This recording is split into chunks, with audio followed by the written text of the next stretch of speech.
अस्सलाम वालेकुम my dear students, I hope you all are doing well. और मैं उम्मीद करता हूँ कि जो पहला लेक्चर मैंने दिया था वर्क एंड एनर्जी के ऊपर, वो आप सबने देखा होगा। आज हमारा सेकंड लेक्चर है in this work and energy, and इंशाल्लाह ये लास्ट भी होगा। और आज हम पढ़ने जा रहे हैं एनर्जी को। तो एनर्जी, सबसे पहले उर्दू में इसको हम तवानाई कहते हैं, सही है। और ये ग्रीक वर्ड एनर्जिया से निकला है, और एनर्जिया का मतलब होता है वर्क। तो आप लोगों को जो वर्क के टॉपिक में मैंने कहा था कि एनर्जी और वर्क को हम रिलेटेड लेते हैं, इनको हम इक्वेट भी करते हैं, और मैथमेटिकली ये दोनों एक ही क्वांटिटीज़ हैं, बट इसके कॉन्सेप्ट में थोड़ा सा डिफरेंस है। तो आज हम एनर्जी को पढ़ते हैं। हम कहते हैं the ability of a body to do work. Work जब मैं आप लोगों को पढ़ा रहा था, मैंने कहा था कि work is actually the transfer of energy. यानी जब मैं किसी ऑब्जेक्ट के ऊपर वर्क डन कर रहा हूँ, तो मैं अपनी एनर्जी उसमें ट्रांसफर कर रहा हूँ, सही है। अब अगर मेरे अंदर एनर्जी होती ही नहीं, तो क्या मैं एनर्जी ट्रांसफर कर सकता? नहीं कर पाता। तो मैं उस ऑब्जेक्ट के ऊपर वर्क ही नहीं कर पाता if I didn't had energy. तो इसलिए कहते हैं कि the ability of a body to do work, ये एक डिफिनीशन होगी। इसके बाद दूसरी डिफिनीशन आप इस तरह कह सकते हैं कि the agent which causes some change in the state of a system.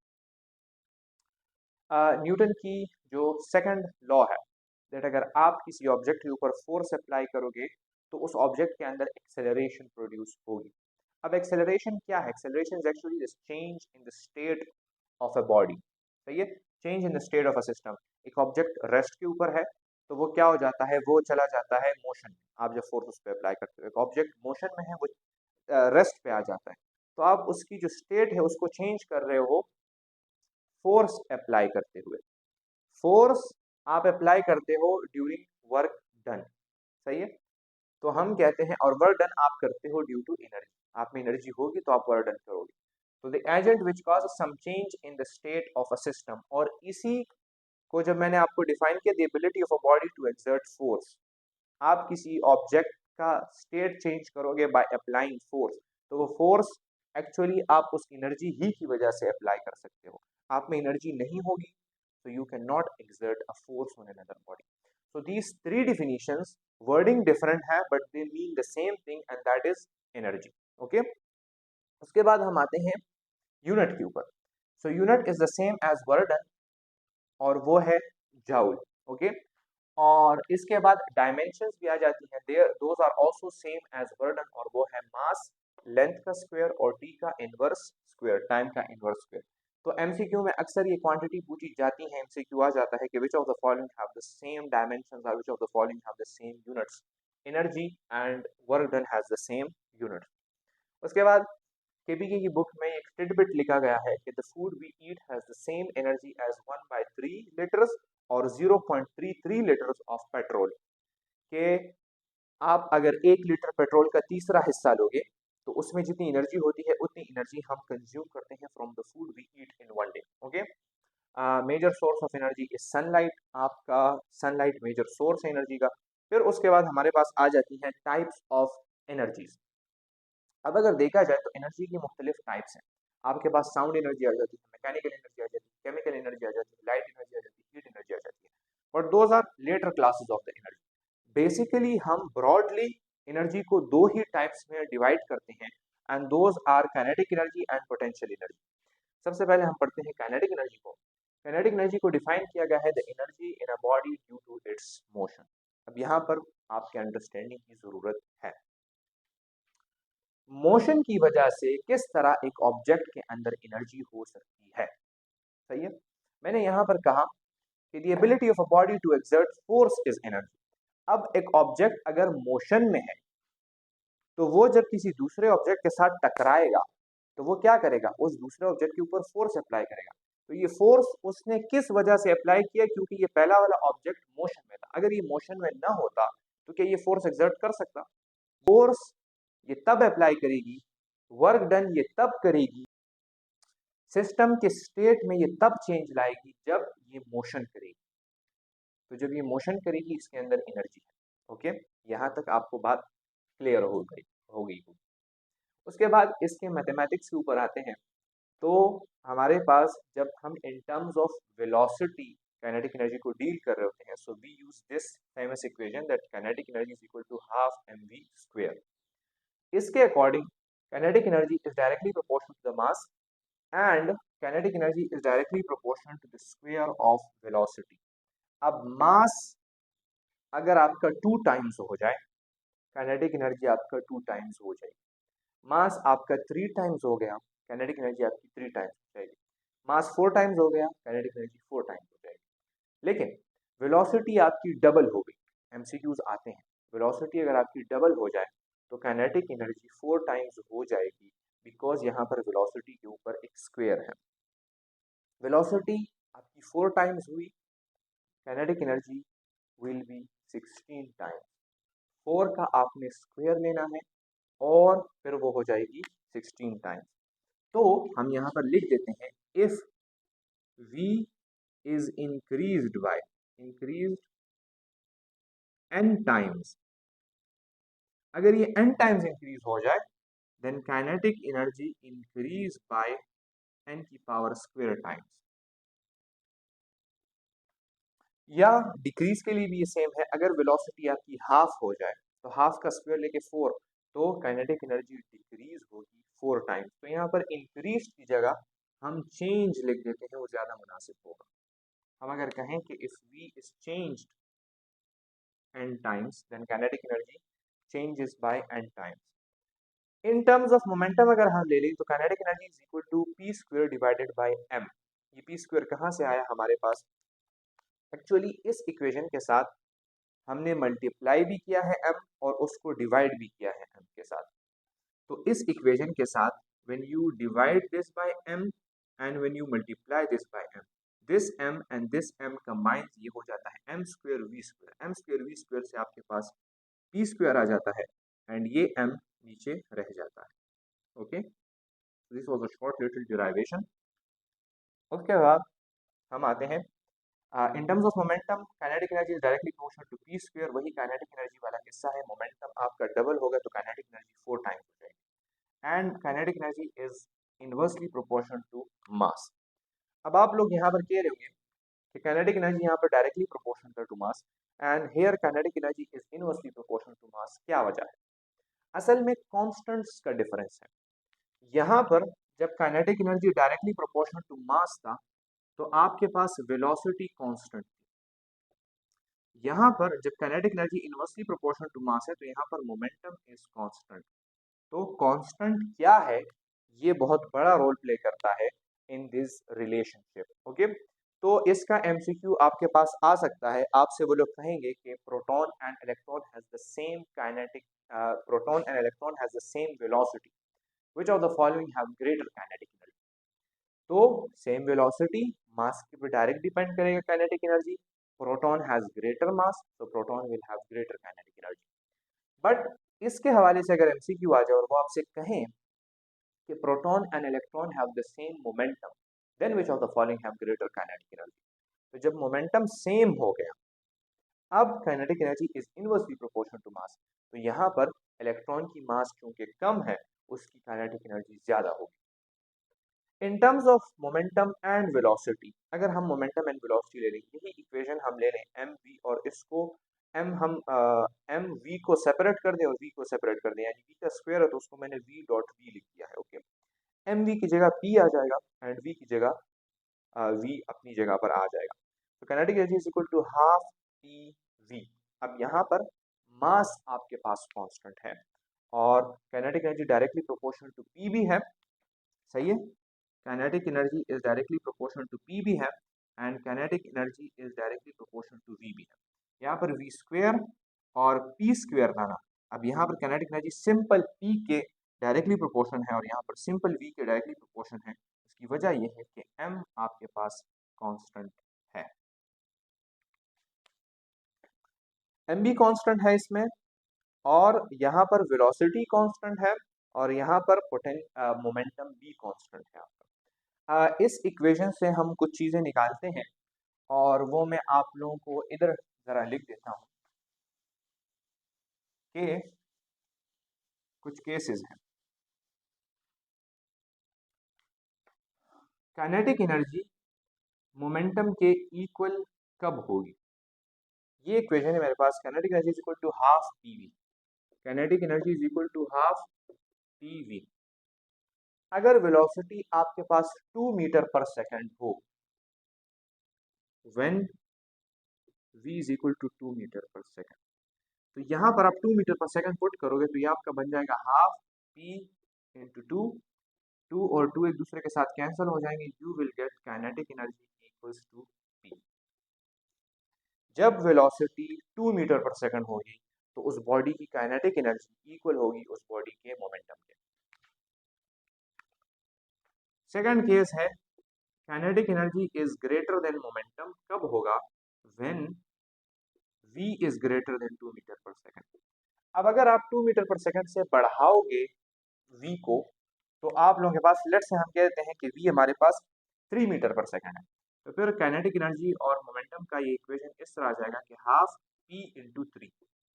अब बड़ी क्वांटिटी को जो आप छोटी क्वांटिटी के ऊपर डिवाइड करते हो, तो मैंने आपसे कहा था कि इसका answer will be greater than 1। Okay, तो ग्रेटर देन 1 आपके पास आ जाएगा, जो भी आएगा वो आपके पास p के साथ मल्टीप्लाई हो जाएगा and x is greater then 1। कुछ x है और वो ग्रेटर देन 1 है। अब यहाँ पर काइनेटिक एनर्जी बराबर है p के साथ कोई चीज आपने मल्टीप्लाई की है, तो काइनेटिक एनर्जी बड़ी है ना, इसलिए आपने p के साथ कोई चीज मल्टीप्लाई की, तो kinetic energy is greater than momentum. Case number 3 आएगा कि kinetic energy smaller than momentum कब होगी?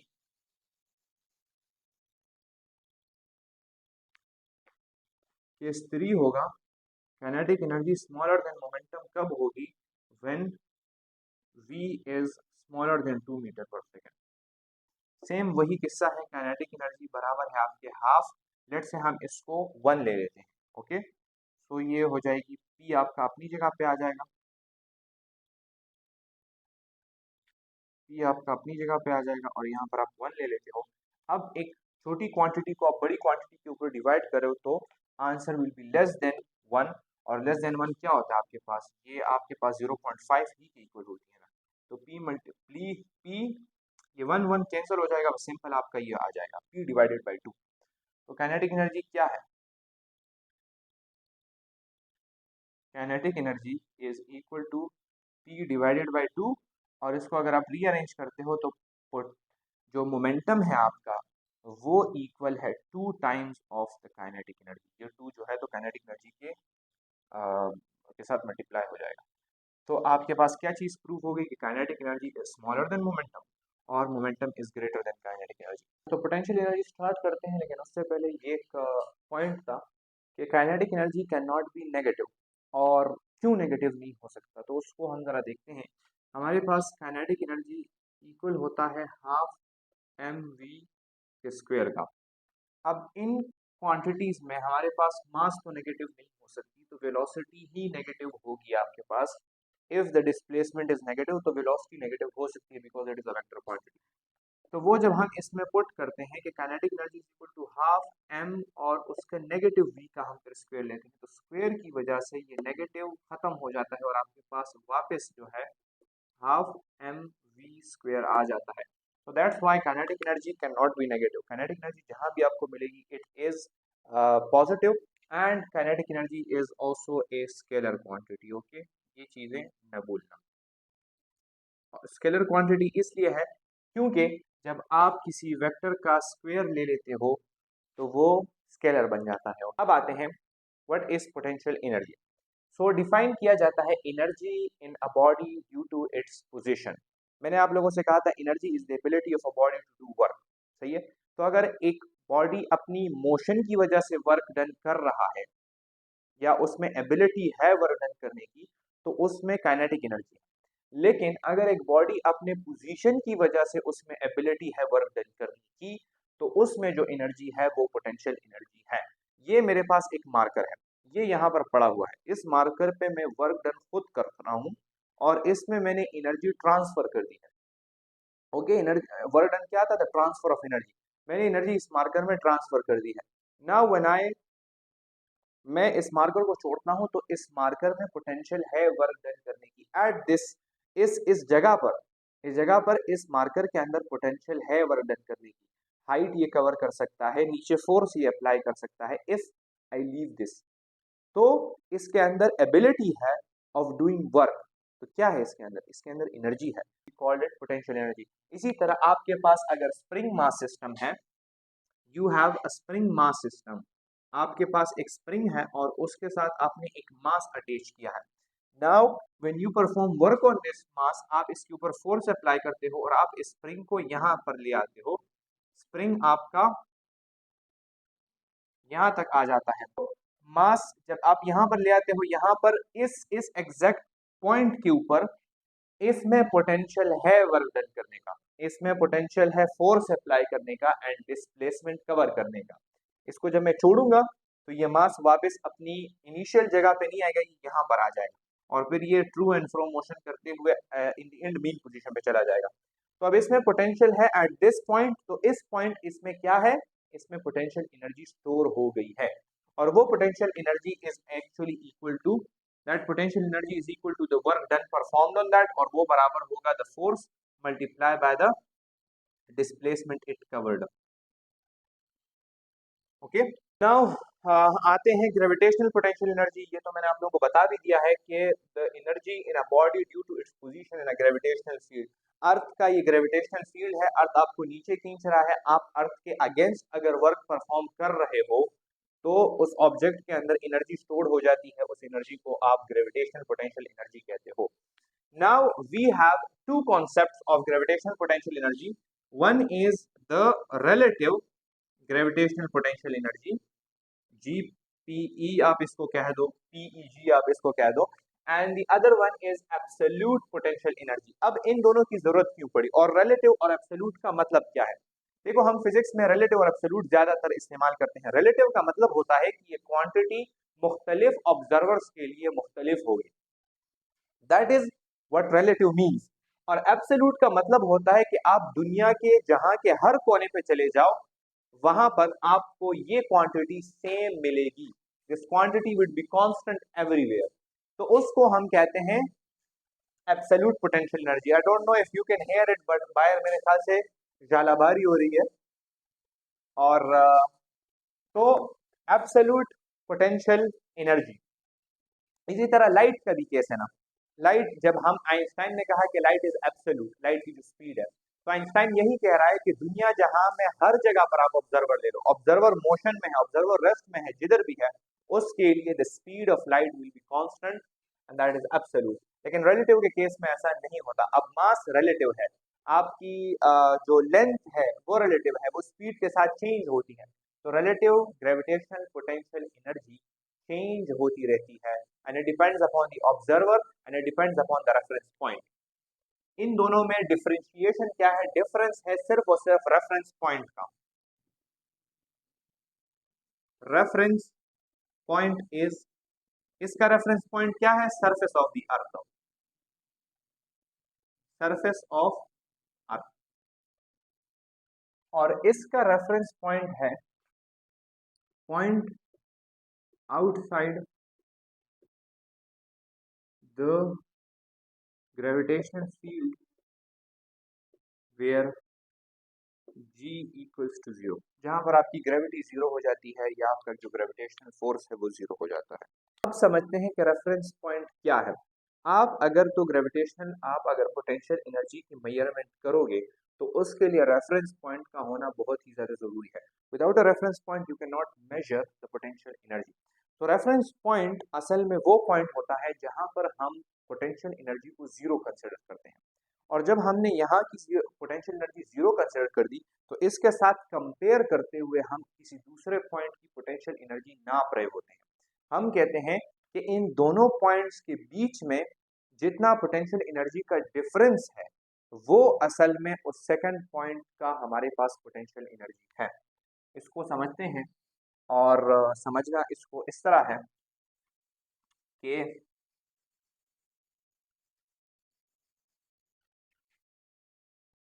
ये मेरे पास, this is the surface of the अर्थ।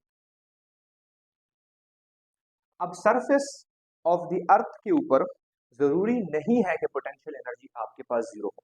अगर पोटेंशियल एनर्जी जो भी हो इस सरफेस के ऊपर, आई डोंट नो, सही है, मैंने अपने आप से ले लिया कि सरफेस ऑफ द अर्थ पे पोटेंशियल एनर्जी इक्वल होती है 0। ओके, तो जब मैं सरफेस ऑफ द अर्थ से ऊपर जा रहा हूं और मैं फिर इस पॉइंट की पोटेंशियल एनर्जी को मेजर करना चाहता हूं, तो मैं उससे रेफरेंस पॉइंट को माइनस करूंगा and I will get the difference, actually the difference between these two potential energies, और उसको मैं कहूंगा कि ये इस पॉइंट की पोटेंशियल एनर्जी है। अब अगर एक बंदा जो है तो वो यहाँ पर खड़ा है, सही है, एक बंदा बिल्डिंग में है एंड ही इज ऑन, वो रूफ टॉप पर है एक बिल्डिंग के, सही है, और वो कह रहा है कि मेरा जो सरफेस है वो ये है।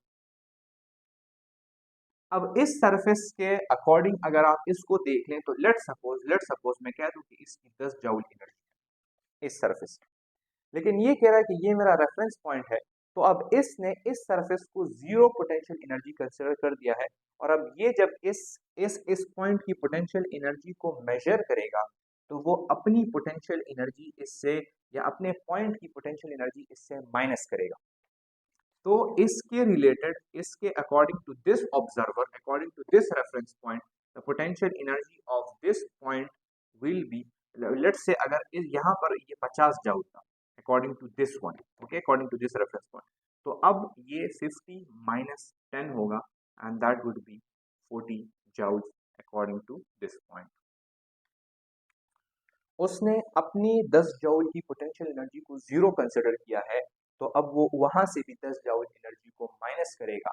तो एक्चुअली हम जब पोटेंशियल एनर्जी को मेजर कर रहे होते हैं तो हम दो पॉइंट्स के बीच में पोटेंशियल एनर्जी का डिफरेंस मेजर कर रहे होते हैं। वी कैन नॉट गेट एक पॉइंट की हम एब्सोल्यूट वैल्यू नहीं निकाल सकते पोटेंशियल एनर्जी में, okay, so we constantly look for the difference between these 2 points, and यहाँ पर अगर पोटेंशियल एनर्जी को आप 0 कंसिडर कर रहे हो and you are considering this point as the reference point, तो फिर आप यहाँ से पोटेंशियल एनर्जी आपकी 50 जूल आएगी, और अगर इसको आप कंसिडर कर रहे हो तो यहाँ से पर आपकी 40 जूल पोटेंशियल एनर्जी इस पॉइंट की आएगी।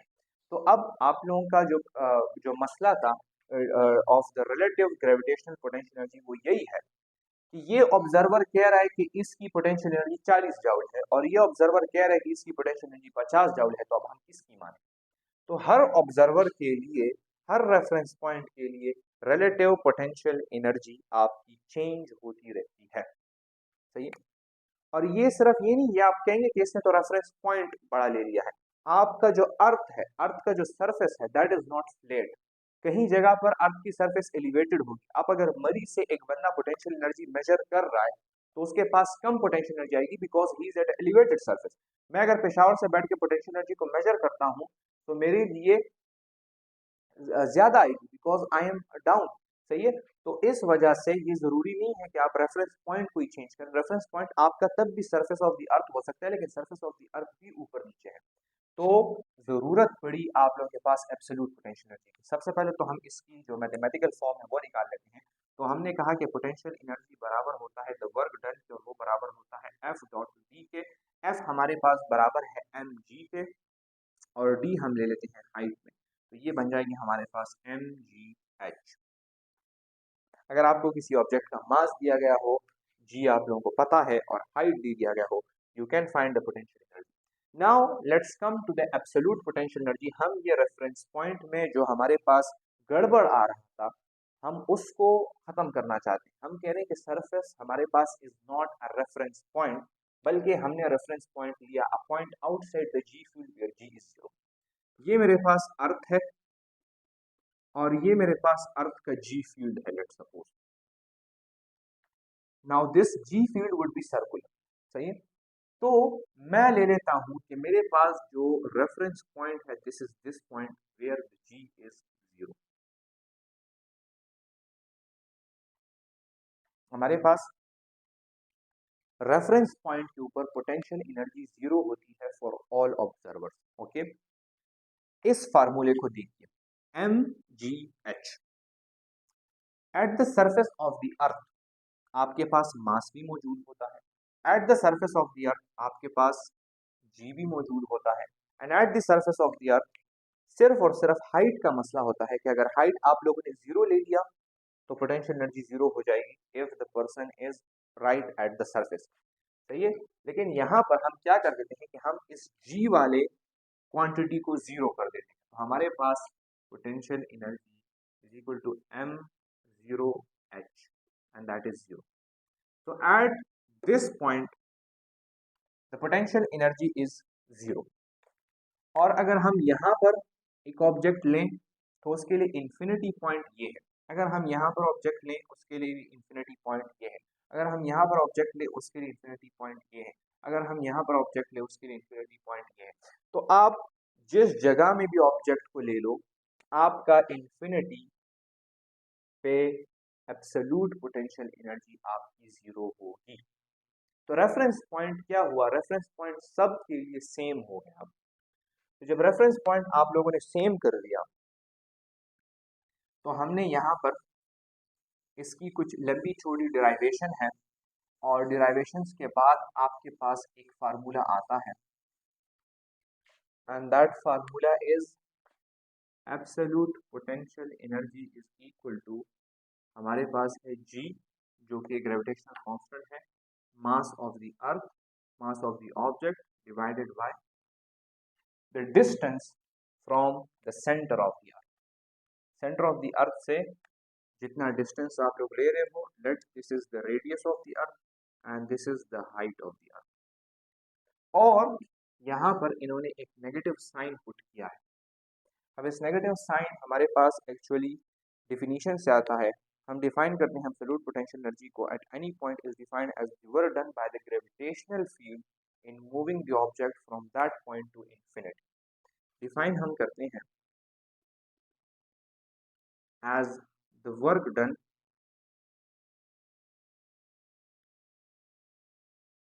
by the g field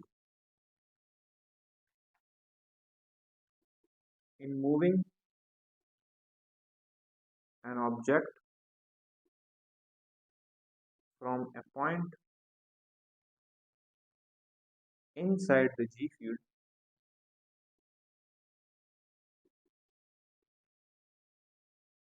to infinity point, जहां पर आपके पास g जीरो हो, while doing so while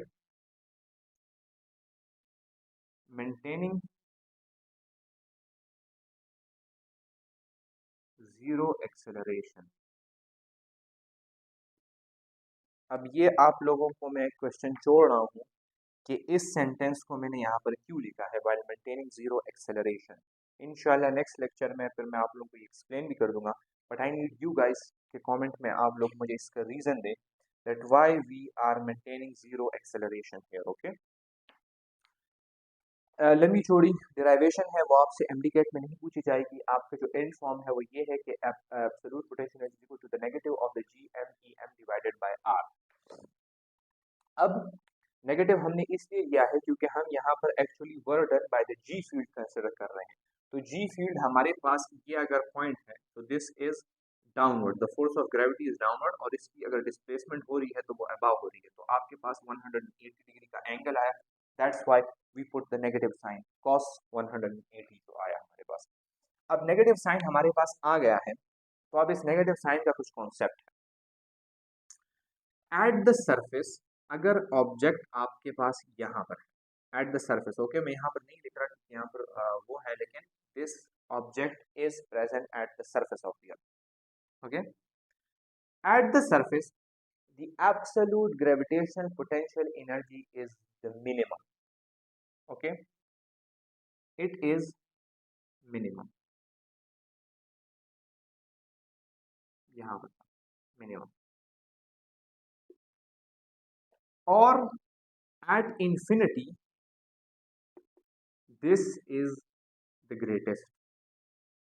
अब आप लोग कहोगे कि जीरो किस तरह ग्रेटेस्ट हो सकता है, सारा कमाल इस नेगेटिव साइन के अंदर है। ऑब्जेक्ट अगर जीरो से नीचे होगा तो क्या होगा, -1, उससे नीचे है तो क्या होगा, -2, उससे नीचे है -3, उससे नीचे है -4।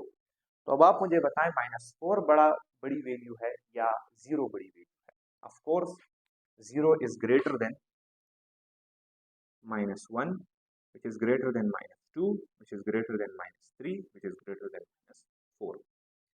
तो मैग्नीट्यूड तो आपका अर्थ के सरफेस के ऊपर, अगर आप इस फार्मूले को इस्तेमाल करोगे तो अर्थ के सरफेस के ऊपर आपके पास न्यूमेरिकल तो बड़ी वैल्यू आई, लेकिन जब उसके साथ ये नेगेटिव का साइन लग गया वो वैल्यू बहुत ही ज्यादा छोटी हो जाएगी। सो नेगेटिव स्पेक्ट्रम में जितनी ज्यादा बड़ी वैल्यू होगी वो उतनी ही छोटी होती है, सही है। और पॉजिटिव स्पेक्ट्रम में जितनी बड़ी वैल्यू होती है वो उतनी ही आपके पास बड़ी वैल्यू होती है।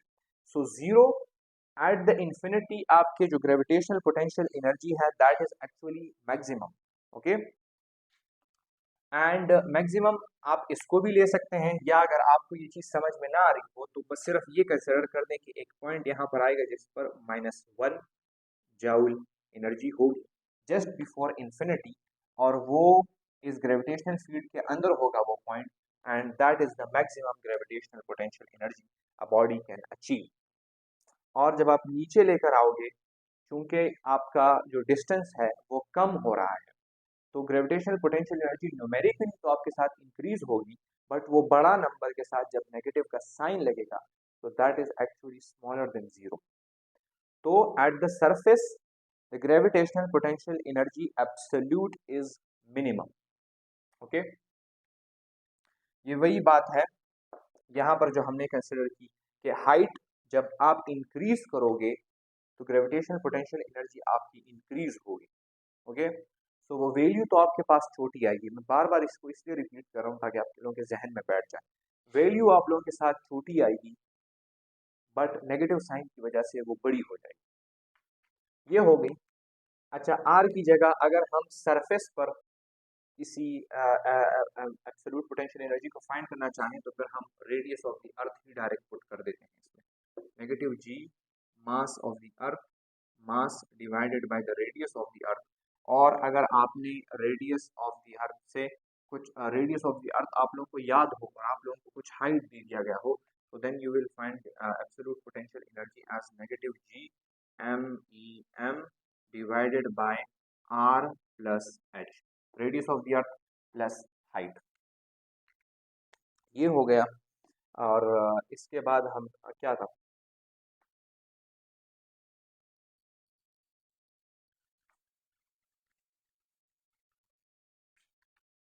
उसके बाद हमारे पास एक दूसरी क्वांटिटी आ जाती है and that is absolute potential, absolute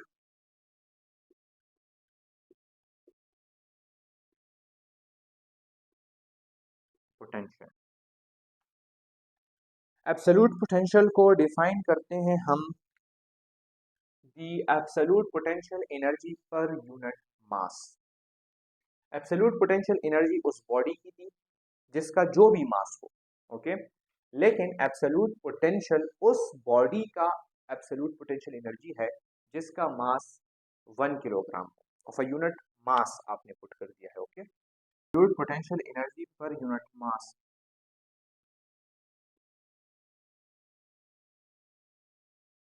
at that point, यानी एब्सोल्यूट पोटेंशियल हम किसी पॉइंट का लेते हैं, of a point. Absolute potential energy per unit mass यानी 1 किलोग्राम मास का एब्सोल्यूट पोटेंशियल एनर्जी यहाँ पर क्या होगा, यहाँ पर क्या होगा, यहाँ पर क्या होगा, तो वो उस पॉइंट का एब्सोल्यूट पोटेंशियल है, सही है। तो हम यहाँ पर लिख देते हैं absolute potential is equal to negative G M E M divided by R, और आपने मास पुट कर दिया है तो ये मास इस मास के साथ कैंसिल हो जाएगा and you will get G M E divided by radius of the earth या आर प्लस एच या simply R. This was all about absolute potential energy and relative potential energy, gravitational potential energy. So next topic हमारा है escape velocity का। escape velocity को define करते हैं the velocity of a projectile must have at the earth's surface in order to go out of the earth's gravitational field. escape velocity as the name suggests एक velocity जो आप किसी body को दोगे या किसी प्रोजेक्टाइल को दोगे तो उस वेलोसिटी के साथ वो अर्थ के जो ग्रेविटेशनल फील्ड है उससे वो बाहर चला जाएगा एंड वो इन जो हमने इन्फिनिटी पॉइंट इससे पहले डिस्कस किया था वो वहां पर चला जाएगा जहां पर ग्रेविटेशनल पोटेंशियल एनर्जी जो एब्सोल्यूट है उसको हम जीरो कंसिडर कर रहे हैं। तो हमने कहा था कि at the surface we have absolute gravitational potential energy, okay, absolute G gravitational potential energy, okay, in the negative sign GMEM divided by R। अब ये है, this is the minimum energy a projectile can have, सही है। तो इसकी potential energy और जो हमारे पास इंफिनिटी पॉइंट है वहां पर इसकी पोटेंशियल एनर्जी है zero, okay. So from this अगर हम पोटेंशियल एनर्जी को जीरो पर लेके जाना चाहते हैं we have to add this much energy to the projectile. तो हमने एक्चुअली प्रोजेक्टाइल के ऊपर वर्क डन करना है और तब जाकर प्रोजेक्टाइल कितना वर्क डन, इतना ही वर्क डन करना है in the with a positive sign. तो तब जाकर प्रोजेक्टाइल के पास इतनी काइनेटिक एनर्जी आएगी कि वो इंफिनिटी पॉइंट पर पहुंच जाए और वहां पर उसकी पोटेंशियल एनर्जी जीरो हो जाए, okay. This is negative, negative से ये जाएगा कम नेगेटिव की तरफ, फिर उससे कम नेगेटिव की तरफ and then eventually it will reach to zero. तो हम कहते हैं कि हमने इसको काइनेटिक एनर्जी देनी है which is equal to gravitational potential energy, यानी इतनी काइनेटिक एनर्जी अगर हम इसको देंगे तो प्रोजेक्टाइल के पास इतनी वेलोसिटी आ जाएगी कि वो अर्थ की ग्रेविटेशनल फील्ड से एस्केप कर जाएगा। तो हमारे पास काइनेटिक एनर्जी को बोलते हैं half M square is equal to G M E divided by R. Mass जो है तो वो वहां पर डिवीजन में चला जाएगा एंड टू यहाँ पर मल्टीप्लिकेशन में आ जाएगा। मास मास के साथ कैंसिल हो जाएगा, आपके साथ v और जो स्क्वायर है उसकी जगह पर स्क्वायर रूट लग जाएगा। तो v equal to 2GME divided by r और mg जो है तो वो आपका बराबर हो जाएगा अच्छा, इसमें ये वाला इक्वेशन भी आप यूज कर सकते हैं 2GME डिवाइडेड बाय r। और दूसरा हम अगर यहाँ से इक्वेशन निकालें कि फोर्स ऑफ ग्रेविटी जो होती है हमारे पास वो बराबर होती है GMEM divided by r square. Mass mass के साथ कैंसिल हो जाएगा तो g बराबर है GME divided by r square. ये me असल में मास ऑफ द अर्थ है, okay, and r is the radius of the अर्थ। तो इसको सिंप्लीफाई करते हुए हमारे पास जब ये r हम g के साथ मल्टीप्लाई करेंगे G R square is equal to GME। तो GME की जगह पर हम जो है तो 2GR स्क्वायर पुट कर सकते हैं, यहाँ पर 2GR स्क्वायर आ जाएगा एंड असल में आपकी बुक में वैल्यू लिखी गई है 11.2 इंटू 10⁻³ मीटर पर सेकंड या 11.2 किलोमीटर पर second. This is not included in your syllabus, लेकिन बस सिर्फ ये वैल्यू याद रखेंगे और सारी चीज़ें इंपॉर्टेंट नहीं है कि 11 किलोमीटर पर सेकंड वेलोसिटी अगर आप दोगे तो दैट इज एस्केप वेलोसिटी और इसके साथ वो एस्केप कर जाएगा। उसके बाद जो टॉपिक इंक्लूडेड है वो है work energy theorem. Work energy theorem कहता है कि work done on a body is equal to the change in its energy, यानी आपने एक बॉडी के ऊपर वर्क किया तो उस बॉडी की एनर्जी में कुछ चेंज आएगा, सही है, या तो एनर्जी ऐड हुई होगी या एनर्जी सब्ट्रैक्ट हुई होगी, तो वो जितना चेंज आया है that is equal to the work done, okay. अगर वर्क आपका पॉजिटिव है तो एनर्जी आप ऐड कर रहे हो इनटू द सिस्टम और एनर्जी इंक्रीज होगी। इफ वर्क इज नेगेटिव, अगर वर्क आपका नेगेटिव है तो एनर्जी आप सब्ट्रैक्ट कर रहे हो फ्रॉम द सिस्टम और एनर्जी क्या होगी वो डिक्रीज हो जाएगी। अच्छा, work is equal to total energy की हम बात करें ना तो kinetic energy plus potential energy. अब अगर तो if work by a conservative force is zero, हम ए केस लेंगे और इसके बाद हम बी केस भी लेंगे, लेकिन पहले ये ए केस हम स्टडी करते हैं। If work by a conservative force is zero, conservative force कल मैंने आप लोगों को पढ़ाया था कि कंजर्वेटिव फोर्स वो होता है जिसमें हमारे पास work is independent of the path followed. Work हमारे पास इंडिपेंडेंट होता है ऑफ द पाथ फॉलोड और work done in a closed path is zero. For our simplicity example है हमारे पास gravitational force, F G is a conservative force.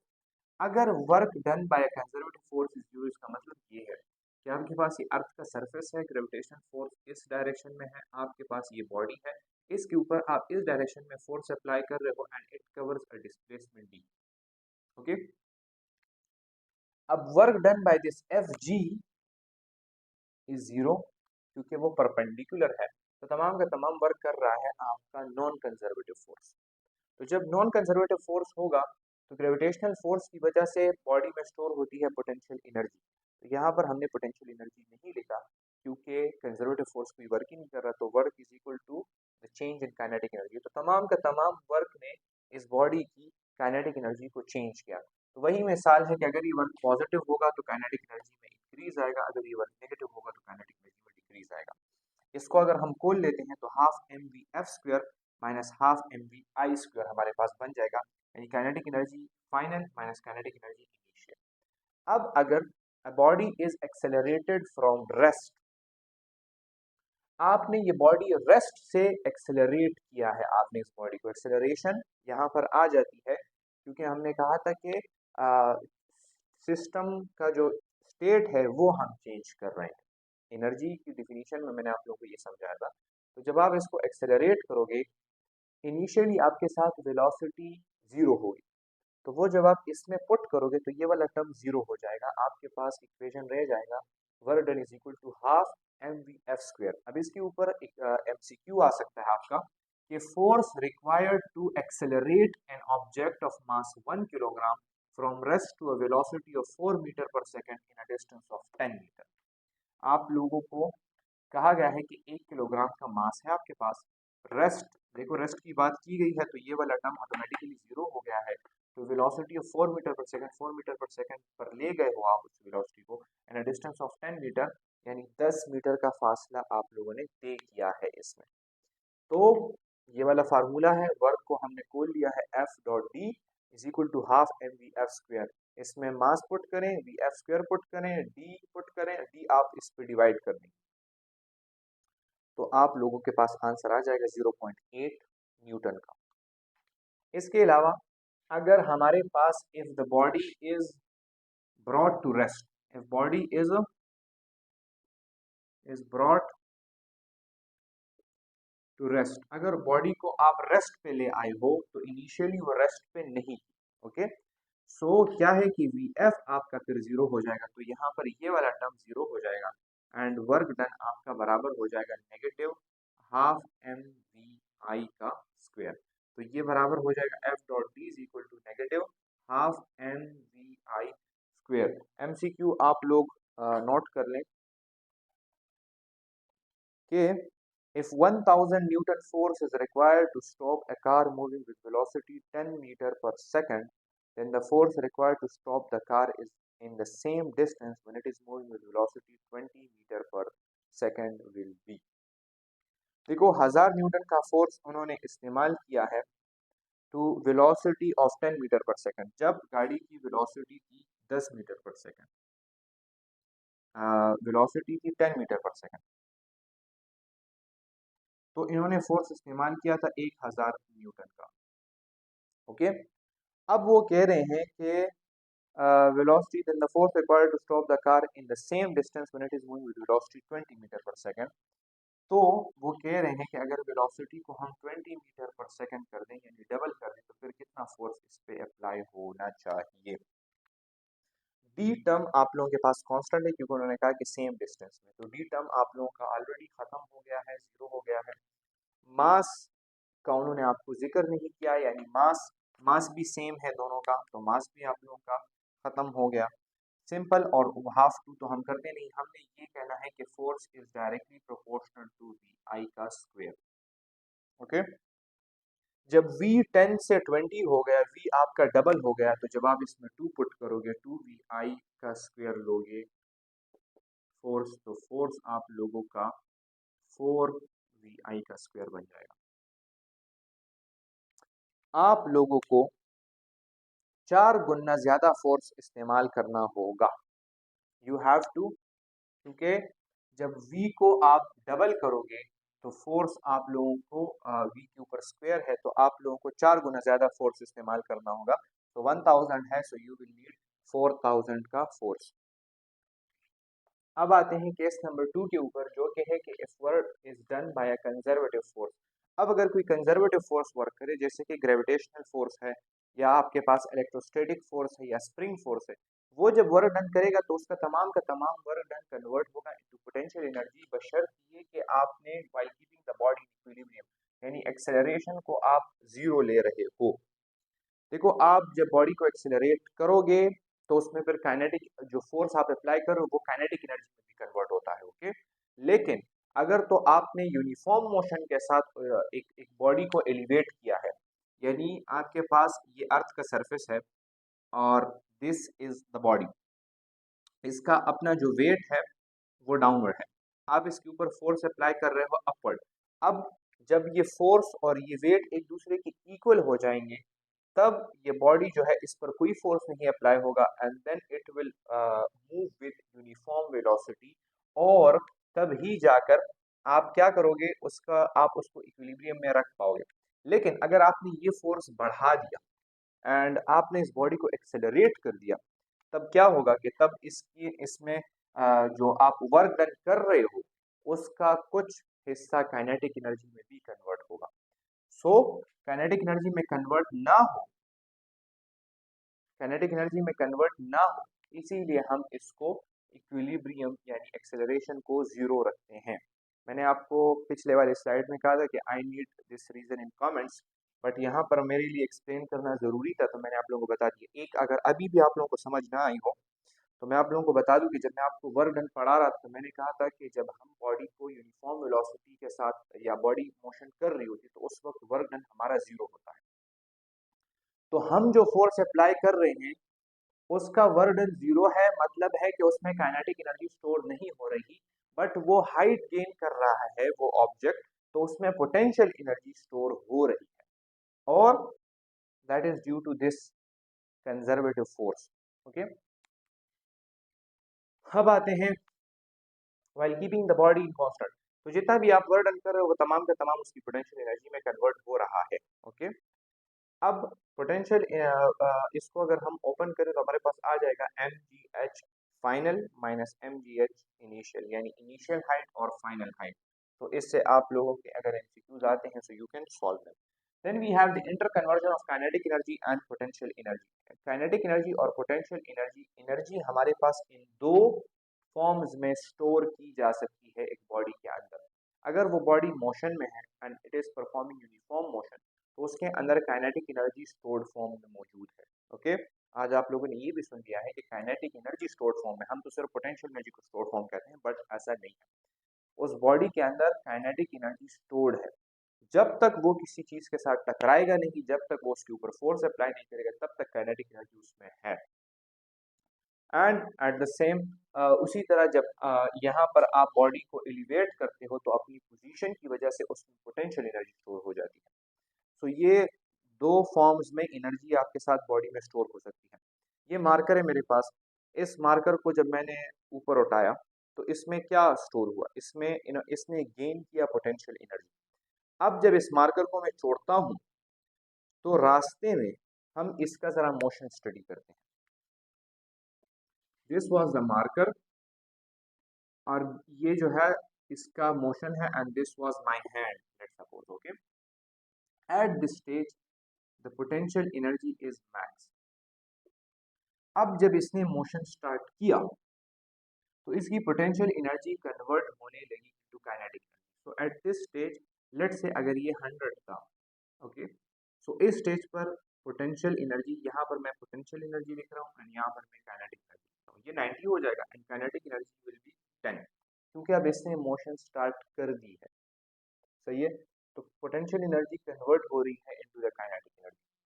In the next stage ये 80 हो जाएगा and it would be 20, then it would be, let say हम तेज जा जाते हैं, 50 हो जाएगा तो ये भी 50 हो जाएगा। मिड वे पर 50 हो जाएगा। आप इसको 40 कर दें तो ये आपके पास 60 हो जाएगा। ये आपका 30 हो गया तो ये आपका 70 हो जाएगा। ये आपका अगर 30 से हमारे पास 10 तक आ जाए तो ये आप लोगों का 90 हो जाएगा। Just before hitting the ground this would be 0 and this would be 100 joules. Just before hitting my hand, तमाम का तमाम जो पोटेंशियल एनर्जी है वो कन्वर्ट हो जाएगा इनटू काइनेटिक एनर्जी। तो हम इक्वेशन नीचे लिख लेते हैं कि the loss in potential energy is actually equal to the gain in kinetic energy. ये interconvertible forms of energy हैं। जब रेस्ट पर होता है और ग्रेविटेशनल फील्ड के अंदर है तो आपके पास पोटेंशियल एनर्जी होगी। जब वो मोशन करेगा तो आपके पास काइनेटिक एनर्जी होगी। बट ये तब है, और and also the other way around, okay. This also implies कि the loss in kinetic energy बराबर होगा the gain in potential energy. आप जब इस मार्कर को दोबारा ऊपर उठाओगे तो यहाँ पर काइनेटिक एनर्जी मैक्सिमम थी, काइनेटिक एनर्जी स्लोली स्लोली ऊपर उठाओगे नहीं, आपने नीचे से इसको फोर्स दिया है और आपने ये वाला मोशन परफॉर्म किया है, यानी नीचे से आपने इसको दिया है और ये अब खुद ऊपर जाएगा। ओके, ये बात नोट करने की है। आपने यहाँ से इसको इनिशियल वेलोसिटी दी और ये अब खुद ऊपर जाएगा। तो क्या हो रहा है, नीचे अर्थ जो है तो वो उसके ऊपर वर्क डन कर रहा है, तो काइनेटिक एनर्जी डिक्रीज होती रहेगी, पोटेंशियल एनर्जी इंक्रीज होती रहेगी। एट द टॉप वेलोसिटी आपके पास जीरो हो जाएगी, पोटेंशियल एनर्जी मैक्स हो जाएगी, काइनेटिक एनर्जी जीरो हो जाएगी आपके पास। So loss in kinetic energy is equal to gain in potential energy.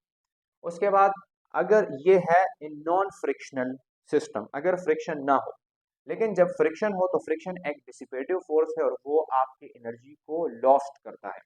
Energy is lost due to friction, energy is lost due to friction,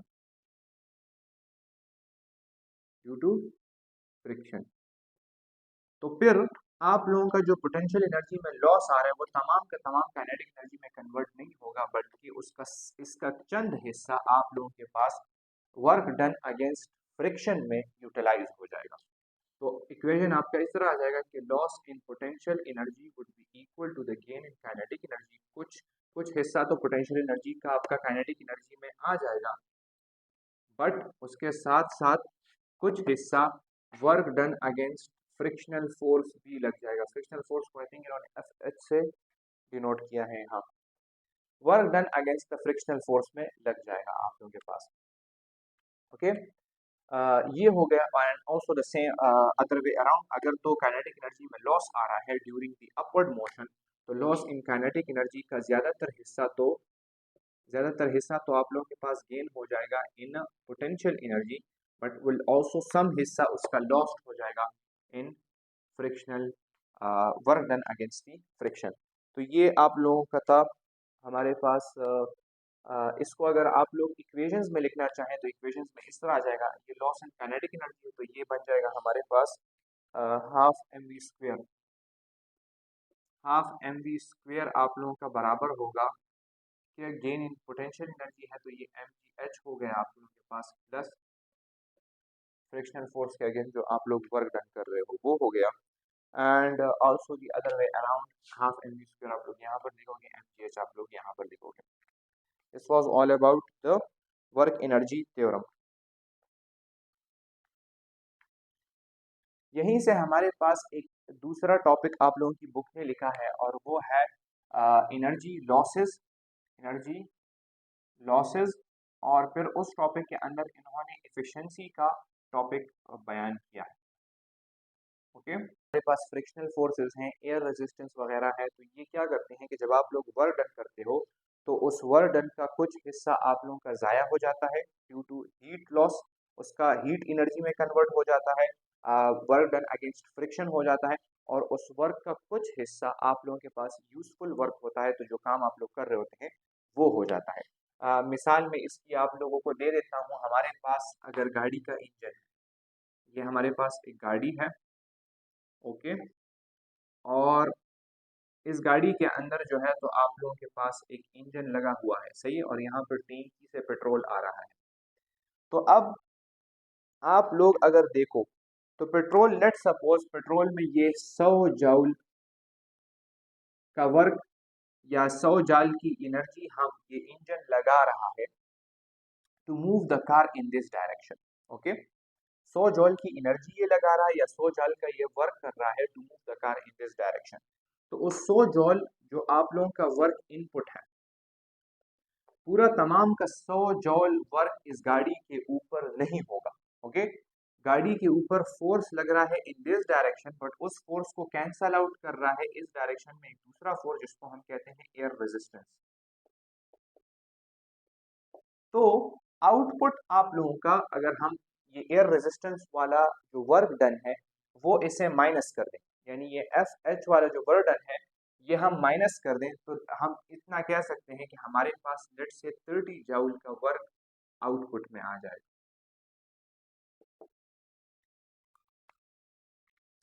क्यों? 70 joule work आप लोगों का जाया हो गया against the air resistance and only 30 joule के work में आप लोगों ने गाड़ी एक जगह से दूसरी जगह तक हिला दी। तो यहाँ पर हमारे पास जो भी मशीन होगा आप हीट लॉस, साउंड एनर्जी में जितनी एनर्जी आपकी वेस्ट हो रही होती है, यहाँ पर मैं एनर्जी और वर्क को सेम ले रहा हूँ, ओके? तो कंफ्यूज नहीं होना, दोनों सेम ही चीजें हैं। एनर्जी होगी वर्क होगा, वर्क होगा एनर्जी होगी, ओके?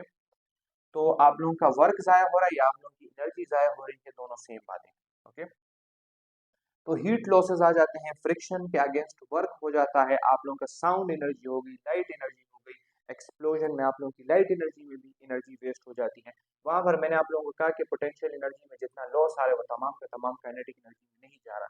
तो वही सेम बात मैं आप लोगों को कह रहा हूँ कि जितना वर्क आप इनपुट दे रहे हो, यानी जितना पेट्रोल आप लोग जला रहे हो, तो अगर आइडियली वो पेट्रोल उतना ही काम कर रहा होता तो 100 जूल का वर्क होता इन दिस डायरेक्शन और ये गाड़ी 100 जूल वर्क के साथ आगे जाती, लेकिन ऐसा नहीं होता, 30 जूल में चली जाती है और वो नहीं आता। तो इफिशियंसी हमारे पास यहाँ पर फिर इफिशियंसी आ जाती है। इफिशियंसी बराबर है आपके पास work output divided by work input. Input work आप लोगों का 100 जूल था जो पेट्रोल आप लोगों ने जलाया है, एंड आउटपुट वर्क आप लोगों का 30 जूल है। यूजफुल वर्क, अब यहाँ पर हम यूजफुल वर्क की बात करें, हमने एयर रेजिस्टेंस इससे ऑलरेडी माइनस कर दिया है, ओके? इसके साथ 70 जूल का वर्क हुआ है अगेंस्ट द एयर रेजिस्टेंस। तो एनर्जी जो कंजर्वेशन का जो लॉ है, law of conservation of energy, वो बराबर हो जाता है 100 जूल, लेकिन हमें आउटपुट में यूजफुल वर्क चाहिए, only and only useful work. तो वो 30 डिवाइडेड बाय आप 70 करोगे, 100 करोगे, तो आप लोगों के पास क्या है, इससे आप लोगों के पास 0.3 आ जाएगा। तो इफिशियंसी आप लोगों के पास सिर्फ और सिर्फ इसको 100 से मल्टीप्लाई करो आप, तो 30% इफिशियंसी है आप लोगों के पास इस गाड़ी की। 0.3 या 30% इफिशियंसी। तो कहते हैं कि आइडियल केस में हमारे पास इफिशियंसी 100% होती है, लेकिन कोई भी मशीन आइडियली काम करता नहीं है, क्योंकि आप हीट लॉसेस वगैरह तो उससे ख़त्म कर नहीं सकते। तो हर मशीन का जो इफिशियंसी है that would be less than 100, okay? And that would be less than 100 आएगा, और इसका जवाब, इस चीज़ का जवाब आप लोगों के पास लेस देन 1 जरूर आएगा। ये देखो मेरे पास 0.3 आया है, अगर 1 होता तो फिर वो सिर्फ और सिर्फ आइडियल केस के लिए होता है। अच्छा, इसमें एक इंटरेस्टिंग फैक्ट ये है कि जो आप लोगों का जो हीटर है, कहा जाता है कि उसकी इफिशियंसी 100% है, क्योंकि एनर्जी लॉस होती है in the form of heat हमसे ज़्यादातर। यहाँ पर भी एनर्जी हीट में भी ज़ाया हुई है और एयर रेजिस्टेंस में भी ज़ाया हुई है, लेकिन हीटर में एयर रेजिस्टेंस और फ्रिक्शन का कोई काम नहीं आता, वहाँ पर एनर्जी लॉस होती है, हीट। तो हीटर का तो काम ही हीट जनरेट करना है, तो उसकी जो एनर्जी लॉस है वो भी आप लोगों के पास यूजफुल वर्क हो रहा है, यूजफुल एनर्जी है। अगर रेडिएशन में एनर्जी ज़ाया हो रही है, अगर उसकी वो जो लाइट आ रही है वो भी आप लोगों के लिए यूजफुल एनर्जी है, क्योंकि उसमें गर्माइश होती है। तो हीटर आप लोग याद रखिए, इसकी इफिशियंसी 100% है। इसके अलावा हर मशीन की इफिशियंसी 1 से कम या 100 से कम आएगी। This was all about your work and energy chapter. आसान सा चैप्टर है, इसके एमसीक्यूज जो एनर्जी के हैं वो मैं आप लोगों को के साथ शेयर भी कर दूंगा इन द ग्रुप्स, तो ग्रुप आप लोग जरूर ज्वाइन कीजिएगा।